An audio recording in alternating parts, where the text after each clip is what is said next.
How we doing today, folks? My name is Luitgaarden. I'm here to talk to you a little bit about personal safety. And I'm not talking about personal safety in the sense of when you're walking in a dark alley, don't talk to any of the people there, don't take rides home from strangers, don't drink expired milk. I'm not talking about that personal safety. I'm talking about personal safety with something that we actually come in contact with a lot more than any of those. That is the sun.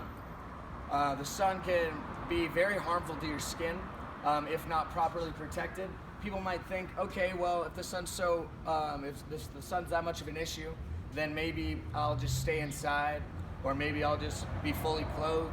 But seeing as though that we're at the pool today, there's always situations in which the fully clothed or staying inside is not an option.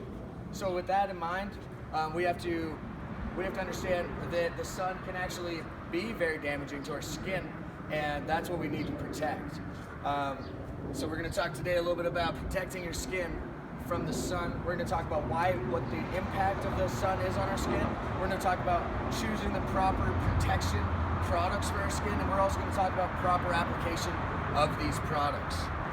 So then it brings us to our first question here. Why do we need to protect ourselves from the sun? Well, the sun's rays, although they may be very beneficial, they offer us vitamin D, which helps us get stronger bones and healthier skin, but it's a mixed bag because there's also, with the good comes the bad. With the sun's rays, it actually emits ultraviolet rays, and the ultraviolet rays also come with ultraviolet radiation. Exposure to this, to unprotected skin, can actually be very damaging. A common result is what we know is known as a sunburn. A reddish area affected by the sun, tender to the touch, hurts. We've all had them. Usually they're not that major in a health crisis. They take about a week to heal, and then you're back on your feet, good as new. However, repeated exposure can be an issue. It can compound on itself and manifest in the form of something much more dangerous, much more deadly, known as skin cancer. Skin cancer is actually the most common form of cancer in the United States, with, according to the Center of Disease Control, 5 million people are actually treated for it annually. So a very widespread issue, something that we need to take very seriously, and we need to watch out for the sun. So and you might think, okay, well, are we just completely susceptible to damage? No, we actually have in our bodies a natural defense mechanism in our melanin, which is the pigmentation of our skin. The more melanin you have, the darker your skin will be, and it'll actually protect you from the sun's ultraviolet rays mildly. However, it will not completely protect you. You will still need to go to your local supermarket and get a sunscreen, a sunblock. So once we realize the impact of the sun there, we need to understand what kind of proper skin protection we need. So now we're at the supermarket, we're in the sunblock aisle, and we're looking at the vast array of options, and now we need to narrow it down to something that fits us for our needs and the situation. When we're choosing our sun protection, we need to first consider the sun protection factor number. That's the SPF number. It's the big number that you'll see on the front of most sunblocks. This can range from anywhere from 0 to 100. However, most of the effects are very similar, as we can see stated by WebMD in 2015. SPF 15 blocks about 94% of the ultraviolet rays, and then when we move up the ranks to our SPF 45, it blocks about 98%. We can see that those are both pretty effective. Anything above 45, it's not possible to entirely block all the UV rays from the sun. So anything higher than 45 is a little bit overboard and not totally efficient. You're not really blocking anything more than 98 to 99%. So once we figure out what our SPF number that's going to be effective for us, because we're considering the pigmentation of our skin, we're considering how susceptible we are to sunburn, the intensity of the sun that we'll be at, we want to consider the setting we will be. That's going to involve a few questions such as, what kind of activities will I be performing?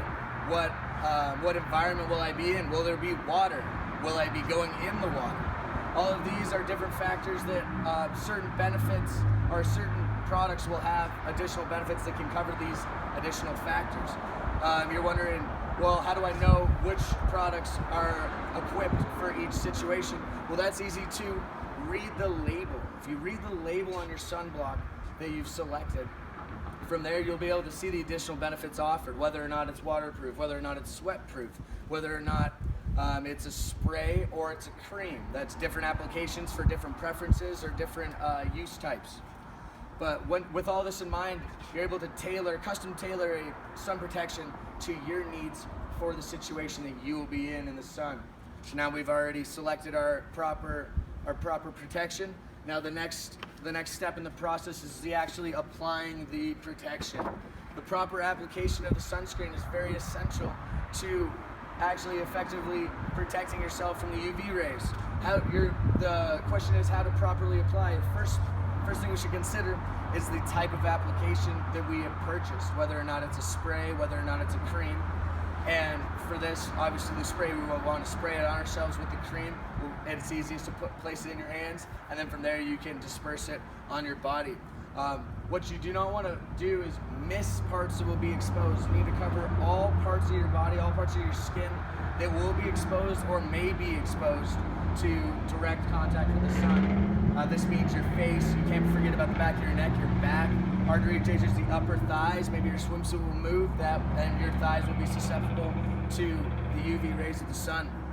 When we are applying our sunscreen, we want to make sure we get everything, because we don't want sunburns in areas that we didn't even realize we didn't cover until it's too late and we've already received the sunburn from the sun. Lastly, after applying the sunscreen, you're not done yet. We want to make sure that we are consistently reapplying our protection. The sunscreen can wear off over time.